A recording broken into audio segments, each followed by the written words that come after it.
Tagged as the last bastion of Catholicism in Asia, with more than 80 million Filipinos adhering to the teachings of Christianity, the Philippines is the only country in the world without a divorce law after Malta legalized it through a referendum in 2011. In fact, from 1999 to 2011, 6 bills were already filed introducing and legalizing divorce in the Philippines. Almost 15 years after the bill was filed, there was still no trace that this bill will be approved anytime soon. Divorce is defined as formally dissolving a legal marriage. Marriage, according to the Family Code of the Philippines, is a special contract of permanent union between a man and a woman entered into in accordance with the law for the establishment of conjugal and family life. Historically, divorce had been part of our legal system. It was only in 1950, when the new civil code took effect, that divorce was disallowed under Philippine law. Only legal separation was available. President Aquino, in the beginning of his term, was even quoted as saying a big no-no to divorce, but agreed to marrying again of people who are legally separated. Now that different groups, many of which are women's rights advocates, renew calls for the filing and passage of a progressive divorce law.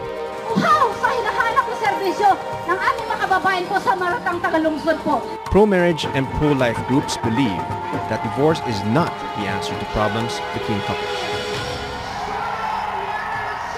Welcome to Opposing Views, a hard, straightforward discussion of today's most pressing issues. Together, in celebrating Women's Month, we try to discuss an issue that involves women and marriage. Freedom is something we all want, and for divorce advocates, to be free from an unhappy marriage is to allow citizens to form lives of their own. But the road to legalizing divorce in the Philippines is coming to a crossroads between its supposed breaking down of society's morality and everyone's right to choose what's best for him or herself. So we ask tonight, should divorce be legalized in the Philippines? Good evening, I'm Rod Nepomuceno, and this is Opposing Views.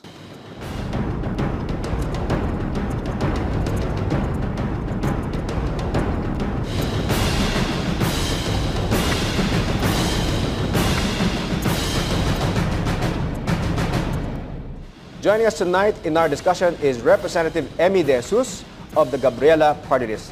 Good evening, Congresswoman Emmy. Good evening, Attorney Rod. Yes, can you give us a quick summary of your position with regards to the issue of divorce? For us, recognizing that there are bases for women mostly, and also men, who are into an irreparable relationship, there should be another remedy, because at this point in time in our law, we have the legal separation, we have the declaration of nullity of marriage, and we have the annulment. And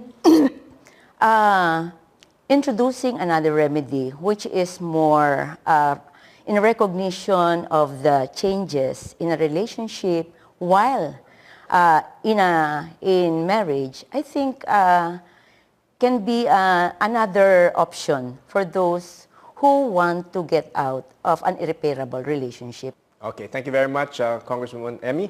And with us also is a family lawyer, Attorney James Imbong. Attorney James, good evening. Good evening. Yeah, could you give us your 2 cents worth on this issue? Yes. Well, there are many things that we copy from other countries, particularly with regard to things that will benefit our society. So we have technology and all this. But the topic for tonight, fortunately, this involves not only words or legal terms. This involves an experiment used by other countries already, supposedly to fix something that is wrong. But what the other side will not tell you is that we are the only country, or maybe one of the few, which does not have any divorce law in the strictest sense, mainly because we know that the experience of other countries, this legislation or this policy results in the destruction of the family. Next to, not to mention, the destruction of the marriage itself, because divorce dissolves and ends a marriage. No? Now, okay, let's start off our discussion with this question regarding marriage itself.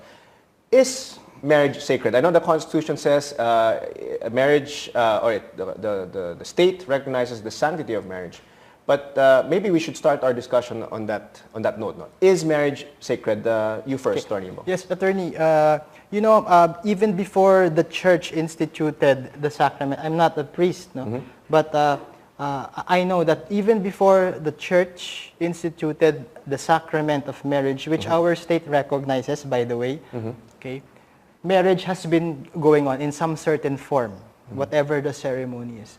So the church merely raised that event, that human relation to a level of a sacrament, simply because there is a spiritual worth, okay, in the aspect of that relation. Now, beyond the I guess a social the practical worth, and no? social. Yeah. Why am I saying that? So that we can disengage ourselves from this, because I'm sure there will be many questions about why is the church against it and all this. But you will be surprised, no, that we can raise this debate without even talking about theology or religion, because the facts will state alone will show, and I will be just very quick, that the only benefit that the divorce brings to a family, or even if there are no children yet, is that the marriage bond is separated.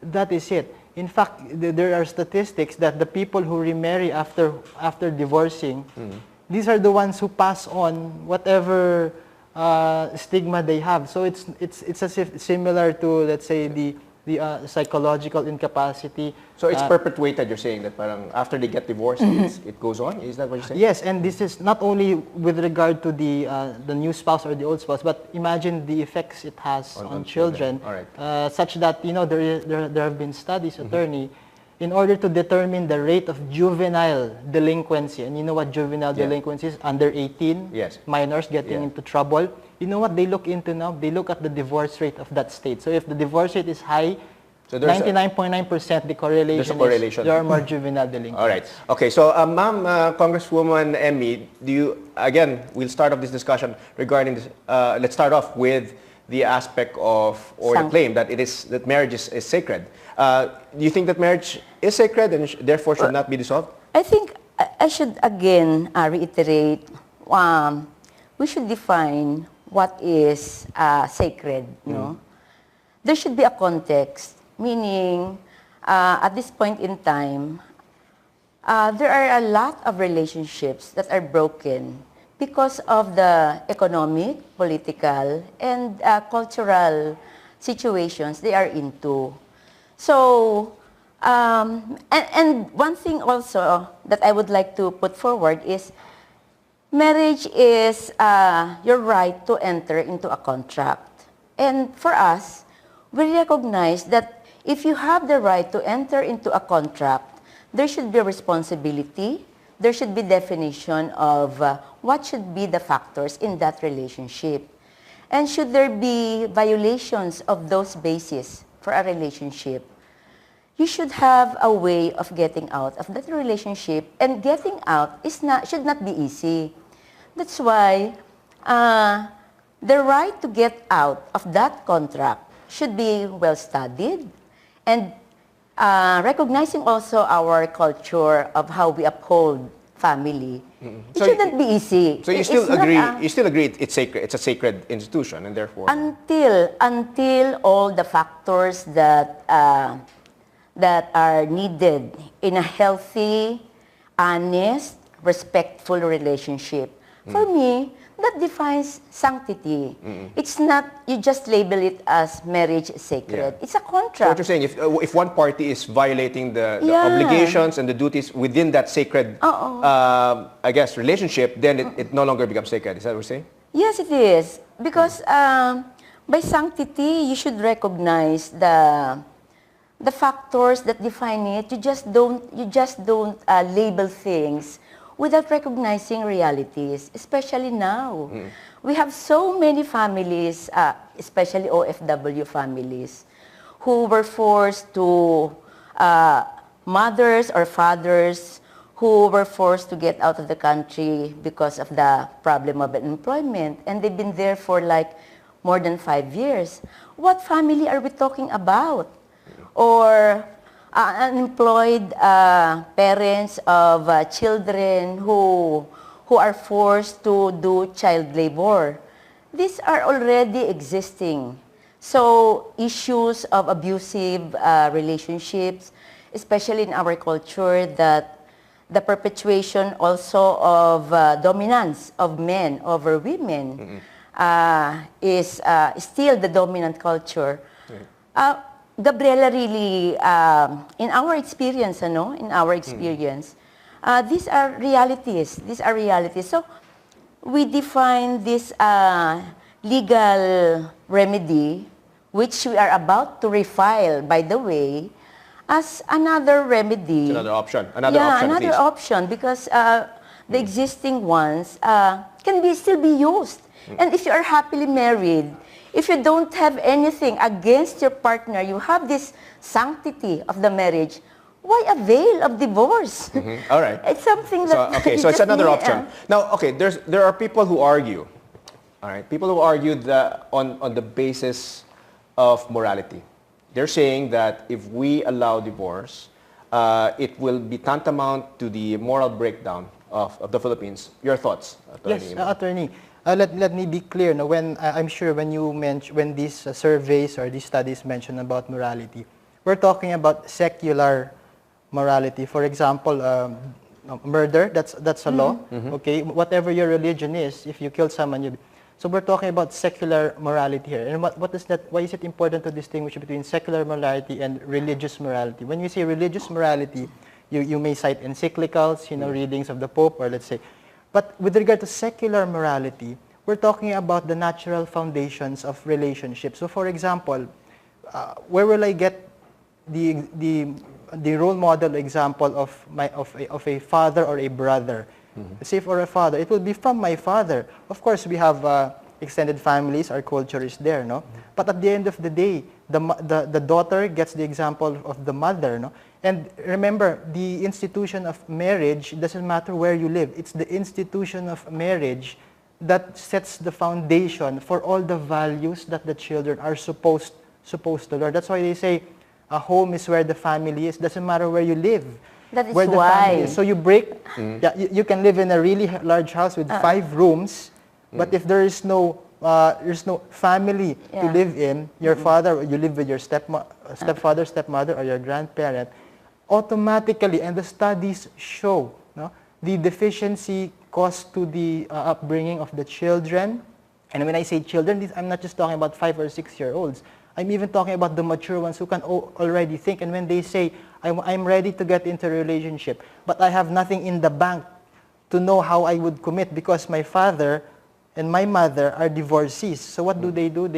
Well, unfortunately, they turn to media. And what do we see in media now? You see the movies, it's normal to have a divorce. Right. So my point is this, there's no other safe haven for those values, secular moral values. Secular or religious. Yeah, either. To get it other than from that institution. Okay, ma'am. The argument is that it will lead to the moral breakdown, and statistics show it. Your thoughts? Actually, these are ideal situations, and in fact, we also are advocates of an ideal family, meaning mother, father, and the children are living harmoniously. But again, there are now economic and social situations that force families to have real problems, no?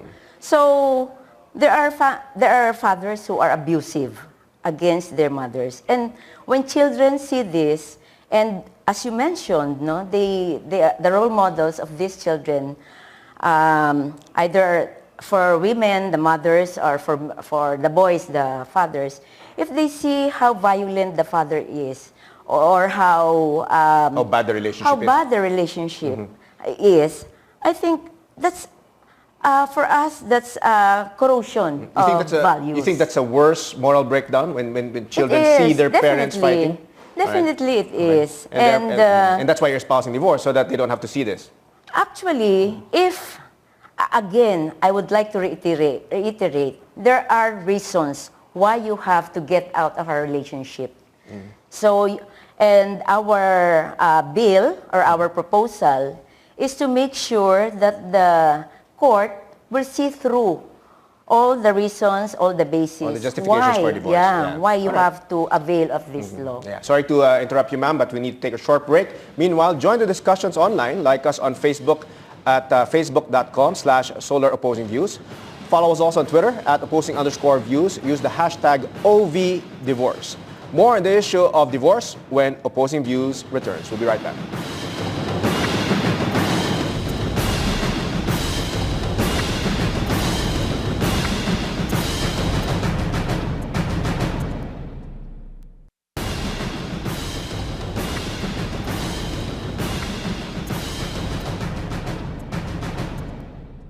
Pabor ako.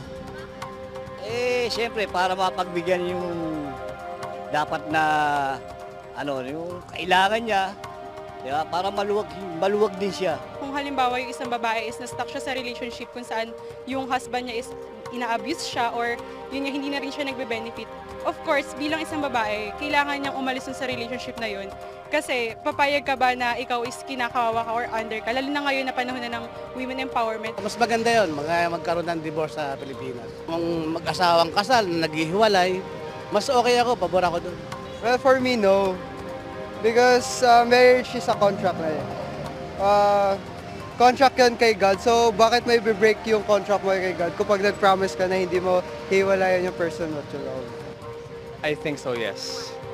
Because it's easier if annulment will lead there naman to breaking up or to separate, and then why not? There are a lot of women kasi na parang naging parang sasaktan ng husband nila, then wala silang way na parang magwalay. Sa tingin ko po kasi yung cultural values ng mga Filipinos are not ready. Kumbaga, yun nga lang pong annulment, hindi nila mai-push talaga as in yung true essence nito, yung pakayang divorce. Isang factor pa po siguro bukod sa cultural or yung religious belief ng mga Filipino, siguro po sa terms ng legislation. More or less po kasi 'di ba yung mga legislators natin, specifically sa Congress and Senate, dominant pa rin yung mga boys doon. Sa divorce po, di ba, more or less, ang mga boys, medyo sila yung nakukuhanan talaga ng pera dito kasi obliged sila na magbigay sa mga family nila, sa kids nila. Kasi pag hindi sila nagbigay, pwede sila makulong or pwede sila mapenaltihan. Welcome back. You're still watching Opposing Views. Still with us, Representative Emmy De Jesus of the Gabriela Party List and Attorney James Imbong. And our question for tonight, should divorce be legalized in the Philippines? Now, let's talk about the Constitution and the constitutionality of divorce. Attorney James, can you shed light on this, whether you think a divorce bill would run conflict with the Constitution? Because the Constitution does provide that marriage is considered sacred and that the state will protect the family, First of all, the essence of a divorce, it will separate the husband and wife. It will dissolve their marriage. Okay. Now we go to the other aspect of the Constitution. What does the Constitution says? And our host said it very clearly that our Constitution uses the words marriage is an inviolable social institution, and not just that, it is the foundation of the nation. So no matter how much you try to go around these words, the question here is, how can separating the marriage band very easily, why do I mention very easily? Because we have legal separation, we have annulment and psychological incapacity, and the grounds for this are very different from the one that is presented in the current bill. I'm not sure if there's a current bill. So the point here is, until they can justify that, how can making it easy for couples to separate, how does that preserve the family when the foundation of the family is the marriage? All right, you destroy the marriage. Well, the marriage should be protected. Yeah, in the 1988 Constitution, it doesn't mention any prohibition that Congress cannot pass any amendment to the Family Code. And in fact, the bill is an amendment to the Family Code. So I think it's constitutional So in fact, we have the legal separation law, we have the annulment, and if you again use the words this will break the family, whatever, you know, on the issue of morality, I think those two existing remedies are there already. So this one is It's just an additional one. remedy that can be availed of. And when you say the nation is built on the solidity of the family, again, if the family is solid, then go Then that's on fine. with a solid family. But if a family is breaking down, there should be a remedy. And the lawmakers should also be aware of this situation. That's why we again, in Gabriela, listening to the issues, no, especially from women who are into abusive marriages, and consulting also other lawyers, we deem it necessary that this should be given a time in our legislation. Congresswoman, do you think, we all know that the Catholic Church wields an important influence in our daily lives, no? Whether it's in politics Yeah, or... it Do you is. think that if, without the Catholic Church, do you feel that a divorce would have been already legalized at this point? Well, we have a long history of recognizing, culturally, no? We really uphold a good marriage. We really uphold for that matter, any marriage. I don't think even without the influence of Catholic Church, it will take time. That's why for us, filing a bill on this will raise the consciousness and awareness of our people on issues of what should a marriage be, what a healthy marriage should be, and should this marriage reach its breakdown, there should be remedies, and this should be recognized. Attorney Imbong, do you think the Catholic Church, without the Catholic Church, you think it would have been already, divorce would have already been legalized? Or do you think that it's just innate? We are the only country right now, no? And together with the Vatican City, the only country that's still resisting divorce. You think that without the Catholic Church, you think the divorce would have been legalized? Attorney, the position of the Catholic Church or Christian denomination, some also know, just gives extra weight to the value of the debate. But even if you don't talk about the sacred or we have the benefit now of the internet, you know, and you just go home. You can Google. Can I say that? You can search, no? The words divorce effect. Don't even add Asia or Europe. Look what will come Effect out of divorce. Yeah. And what I'm saying is we are fortunate that this is not a new policy. Okay, we're doing this simply, as you said, we're the only country that doesn't have it aside from the Vatican. So what would we naturally do when we research? You don't have to be a lawyer, a doctor, a psychologist. Then you have to look. When we buy a cell phone, we ask our friends, what does this do? So we ask, what has divorce done to other countries? And I will not mention it here, but you can look at it on your own. The effects on the children, even in society, the economic viability of society, wherein there are two parents earning as compared to one single mother. So I'm not judging on the let's say on the moral aspect already, because we can reserve that. But just on the practical and economic and sociological But do you think though that the church should be meddling on this topic, this issue? Do you think do you think they should be involved? Yeah, and the answer is very simple. Because as you and I know, and I could say this personally, what makes me a good citizen is not because I'm a lawyer or I've read the law. I know, because honestly, even you, attorney, I'm sure you haven't read all the laws. Yes. But what makes me a good citizen is my faith, and not just because I'm Catholic. I may be of another Christian denomination. But the point is, they meddle because the church, they know the value of preserving something that has a practical sociological implication on society. Now, Congresswoman, I think it's putting divorce in a very overrated assessment.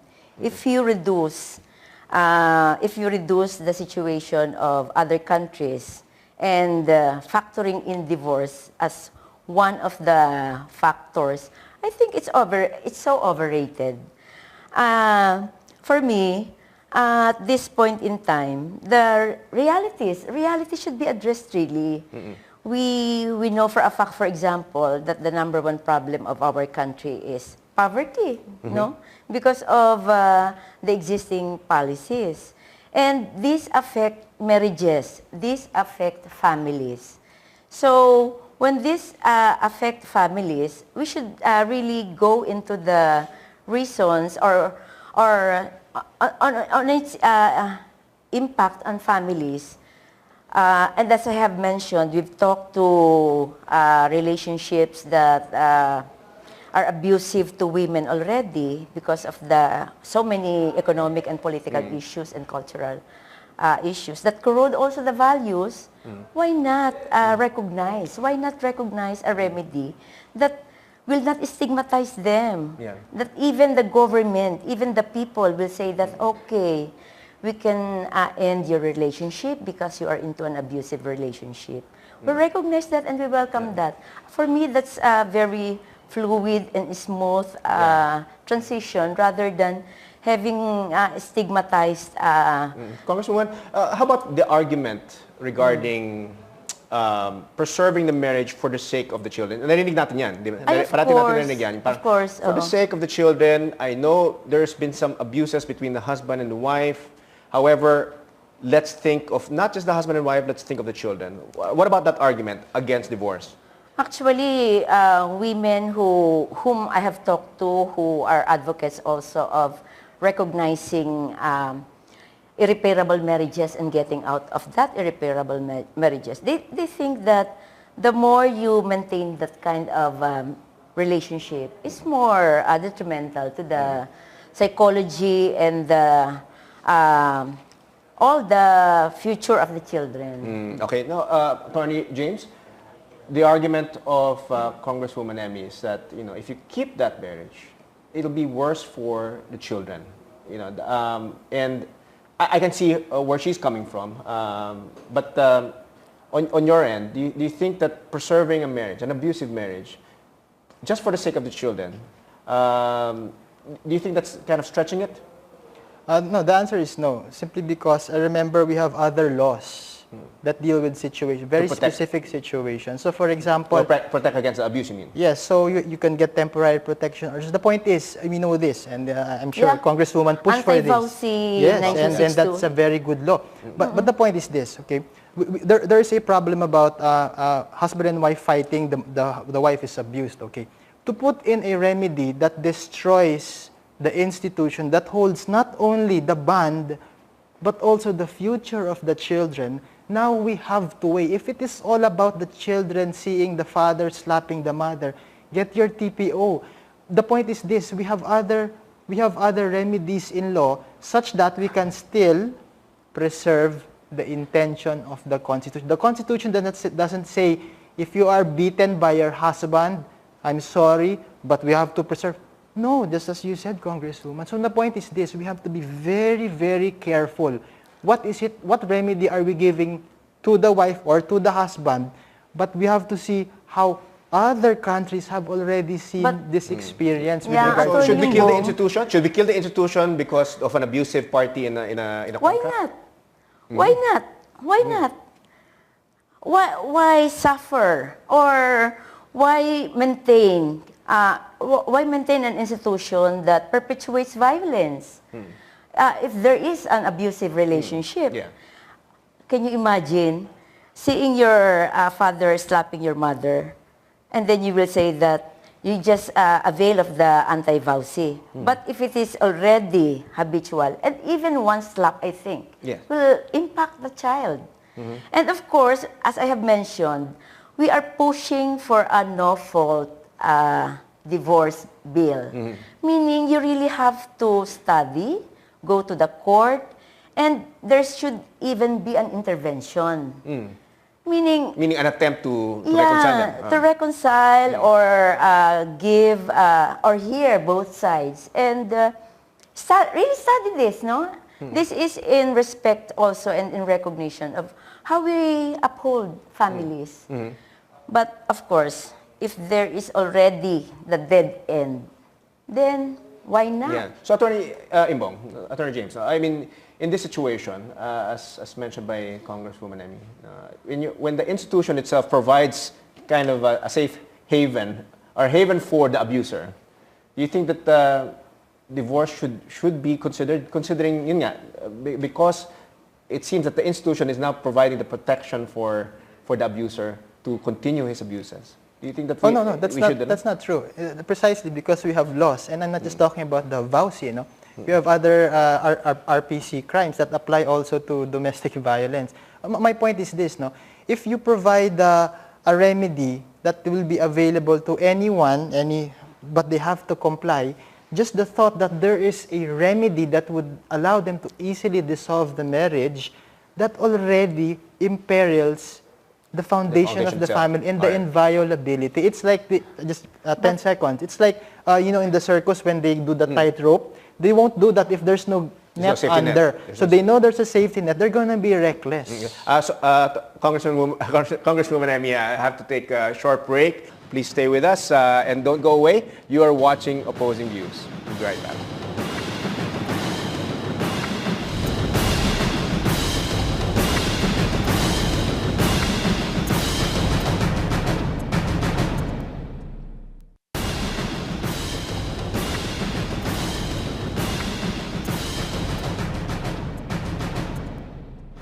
Welcome back. You're still watching Opposing Views on the Solar News Channel. I'm Rod Nepomuceno, and we're debating tonight about the legalization of divorce in the Philippines. And our guests for this evening are Representative Emmy De Jesus of the Gabriela party list and Attorney James Imbong, family lawyer. Now, just before the break, Attorney Imbong was making a point, Congresswoman Emmy, that if you basically, if you have divorce, you're effectively trivializing the institution of marriage. You're providing a safety net, just like in the circus. No, you have trapeze artists, and they will not do it unless there's a safety net. In this case, you're providing, in a way, that safety net, and therefore people will just be reckless in entering into this institution. Your thoughts?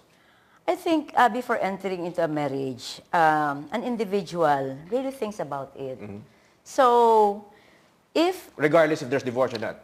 Yeah, regardless of there's divorce or not. And I think we should not underestimate also our culture that we uphold, again, I am again saying this, that the factors, no, you have the love, you have the support, and all that should matter. And if you think that those are not, again, inside the relationship, why not have the right to get out of that contract?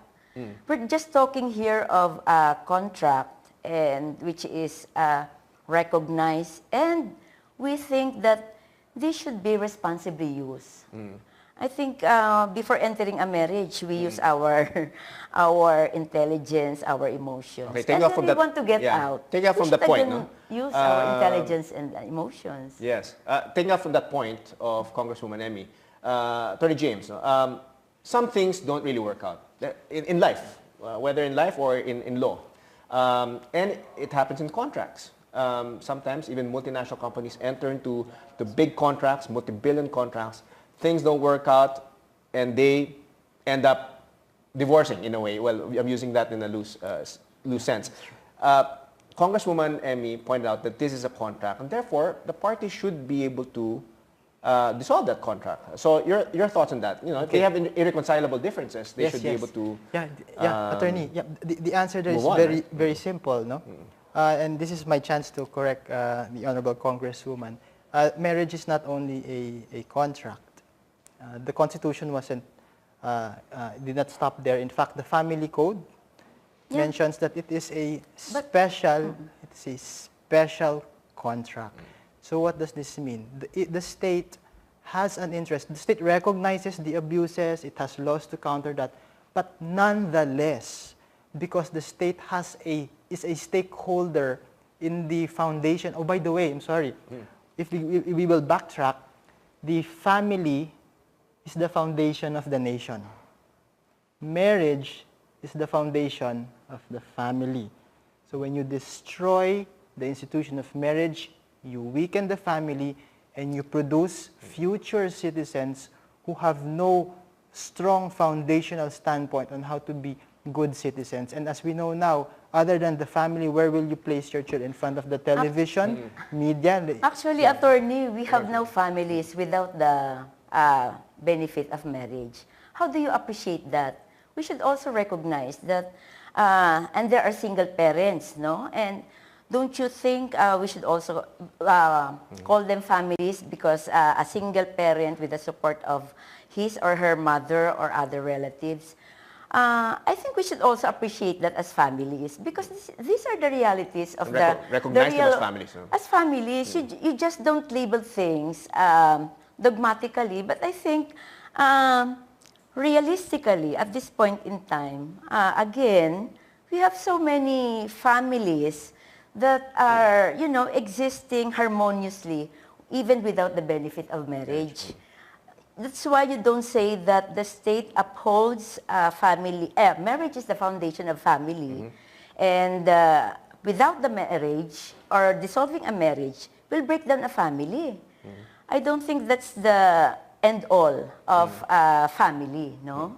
Okay, now when it comes to, let's go to the cases of abuses and adultery. Your Congresswoman Emmy, you're espousing divorce on these grounds, abuses and adultery? In our bill, attorney, we carry on the amendment to the title of title number 2. All the reasons for legal separation are carried, meaning abusive relationship, you know, the homosexual, whatever, the gender change in the partner, the 5-year de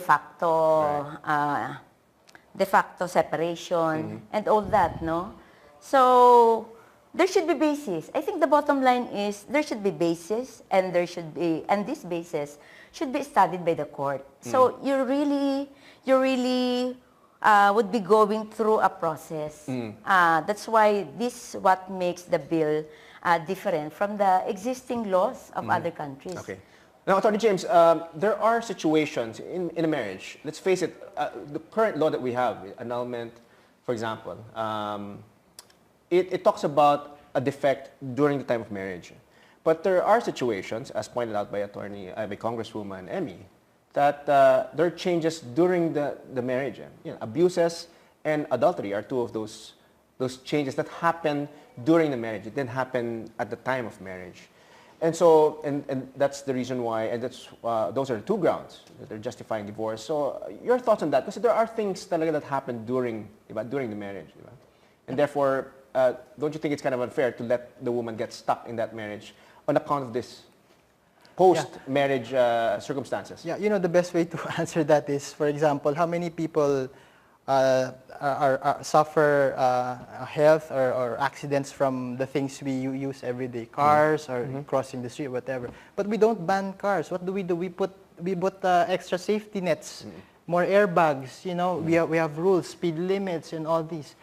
Despite the fact that we know that people die, or now I'm not saying that's a good analogy here, but the point is this: we know we value these certain things or institutions such that if there are any negative effects or implications on its use, we work around it. We don't destroy the thing that gives value. The family gives value. At the end of the day, it will be a source of all the values that the children learn.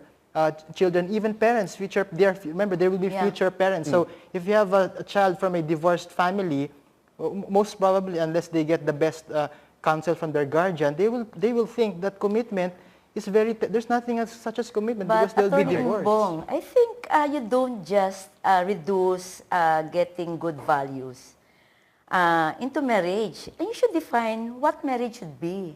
Marriage should be grounded on the basic premise of a good relationship, no? There should be love, there should be respect, there should be support.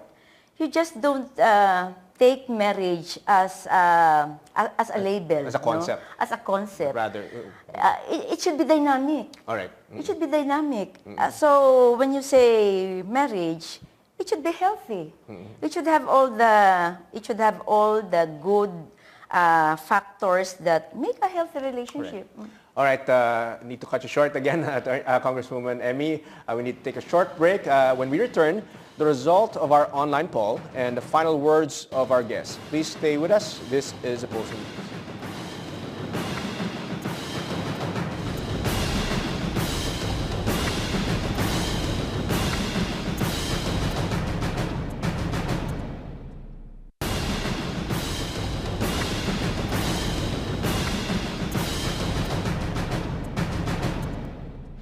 Welcome back. You're still watching Opposing Views on the Solar News Channel. Our guest for tonight, Representative Emmy De Jesus of the Gabriela Party List and Attorney James Imbong. And our question for this evening, should divorce be legalized in the Philippines? Now, Congresswoman Emmy, we already have, as we mentioned earlier, we already have the law on annulment. Yeah. There's declaration of nullity and, of course, annulment, and also legal separation. Do we really need another law that will, I guess, impact on the institution of marriage? With legal separation, you don't sever the marriage. So how can somebody who would want to move on and again welcome another relationship, another chance, he or she cannot do that. But with divorce, because marriage is severed, it's ended, so she can decide or he can decide.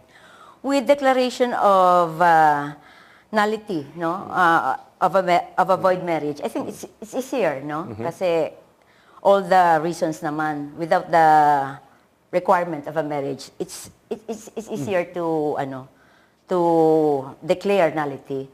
With the annulment, for us, Article 36 of the Family Code, it's some kind of circuitous, and again, you do not recognize that a marriage can start in a very good and harmonious way, but something happened along the way. Because in the annulment, you should recognize that psychological incapacity happened or was already recognized at the moment of the celebration of the marriage. So I think it's unfair, no? We should also recognize marriages that dissolved during. Yeah, breakdown during. That was happy in the first years, but something happened. Okay. So I think Attorney James, is a choice. Attorney James, legal separation, as we know, doesn't provide the parties to remarry again. Annulment naman, you have to prove that there was a defect at the start. So there's something in the middle, no, that marriages that break down during the marriage itself. Do you think that we need divorce on that basis? No. The bottom line is this. Well, the answer first of all is no. There must be something about the divorce bill that's different from this, and Congresswoman mentioned that, and she mentioned that the other remedies are very circuitous. No? And let me just say that if there's one difference between this move to have divorce, is that it will avoid the circuitous remedies already. In other words, it will make it easier for parties. Of course, they will go through the process. They have to prove that they've been separated, in fact, for 5 years, imagine. Separated, in fact, only for 5 years. You can be divorced. Imagine the effect it will have on our OFW families. But the point is this. You're making it easier for the institution of marriage to be dissolved. How can you square that with the direct obligation of the state to preserve the inviolability of the marriage simply because, not because of religious or theological reasons, but because the Constitution itself says that it is the foundation of the family, and the family is the foundation, again, of the nation. Congresswoman? Again, I don't want to be embroiled or limited by labels. No? Yeah. I think we should really appreciate things as they are now, no? The realities that we have. Realities, relationship is dynamic. The situations differ. So with that, I think the state should also be open to changes and recognize what rights should be upheld and recognize that these rights should be, I'm lost for words. This right should be established. Yeah. Right. Now, Attorney Imbong, the fact is there are a lot of the cases of annulment are increasing every year.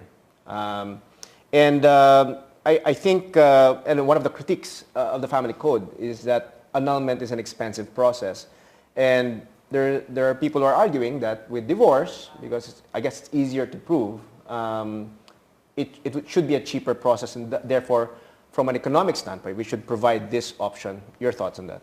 Well, then that works in favor of our argument, because to cheapen the process of dissolving a marriage, to give easier grounds, this vocabulary only points to the fact that it makes it easier. You want to make it easier for Filipino couples, for Filipino married couples to dissolve their marriage. And I can say this because I used to work with the Office of the Solicitor General. And when day in, day out, these cases are brought up to us.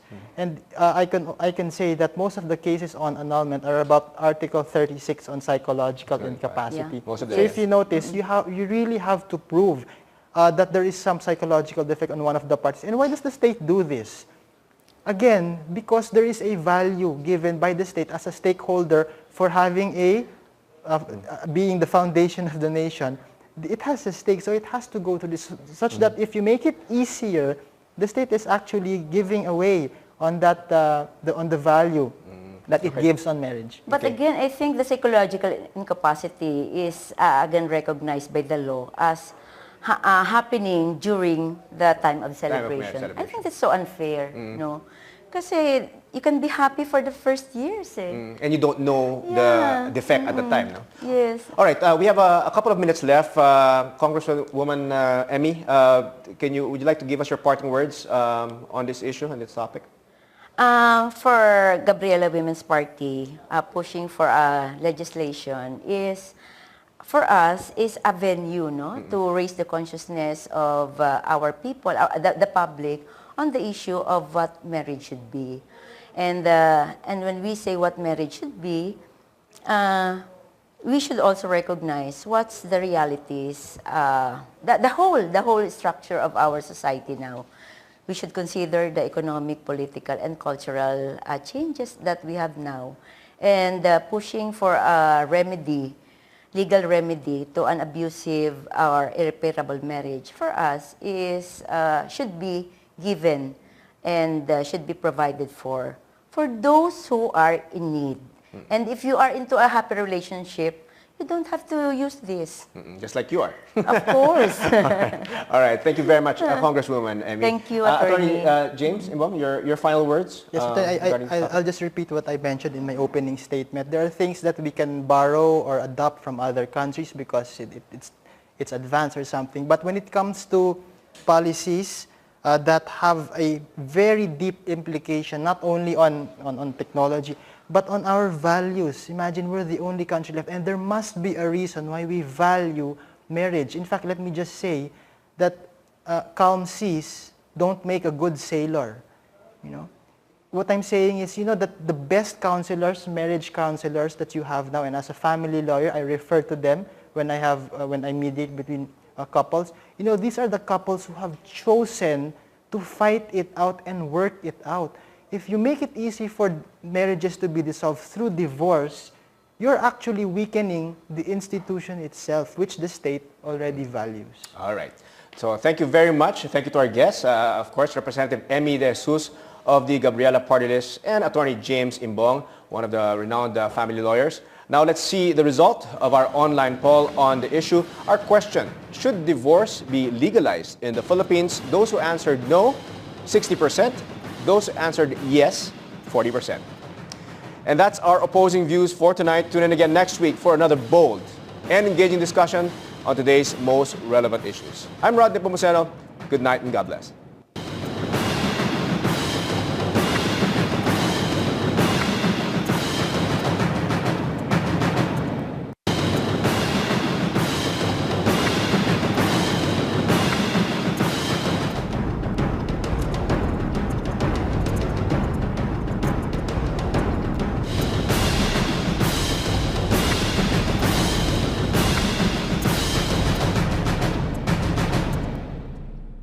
Another remedy, because at this point in time in our law, we have the legal separation, we have the declaration of nullity of marriage, and we have the annulment, and introducing another remedy, which is more in recognition of the changes in a relationship while in marriage. I think can be another option for those who want to get out of an irreparable relationship. Okay, thank you very much, Congresswoman Emmy. And with us also is a family lawyer, Attorney James Imbong. Attorney James, good evening. Good evening. Yeah, could you give us your 2 cents worth on this issue?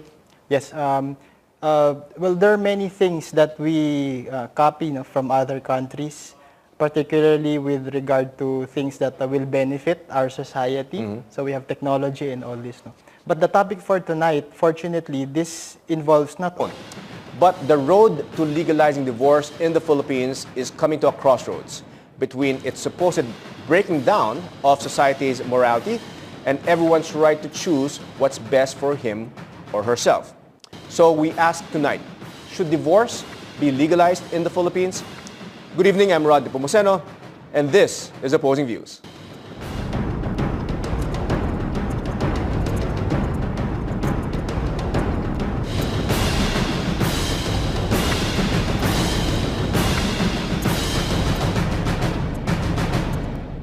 Joining us tonight in our discussion is Representative Emmy De Jesus of the Gabriela Party List.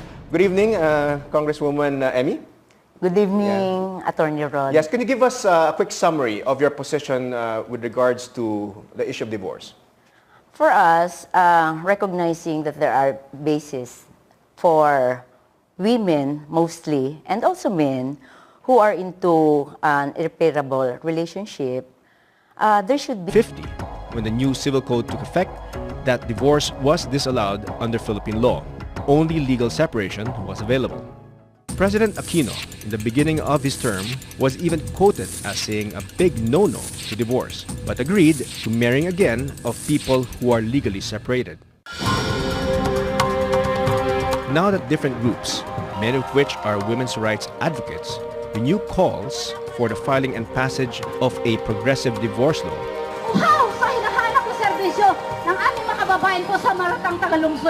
pro-marriage and pro-life groups believe that divorce is not the answer to problems between couples. Welcome to Opposing Views, a hard, straightforward discussion of today's most pressing issues. Together, in celebrating Women's Month, we try to discuss an issue that involves women and marriage. Freedom is something we all want, and for divorce advocates, to be free from an unhappy marriage is to allow citizens to form lives of their own.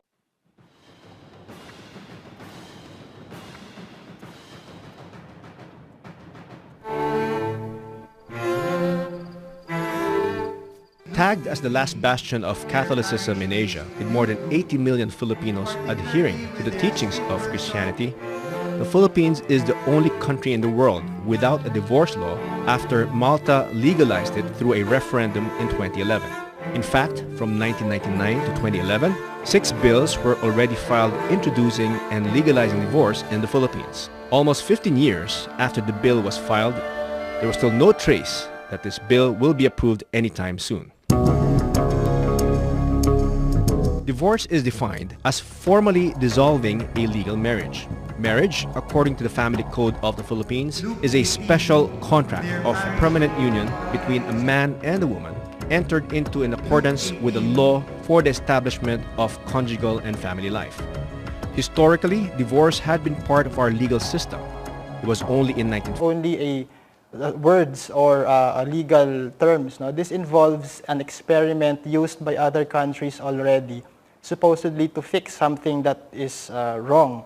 But what the other side will not tell you is that we are the only country, or maybe one of the few, which does not have any divorce law in the strictest sense, mainly because we know that the experience of other countries, this legislation or this policy results in the destruction of the family.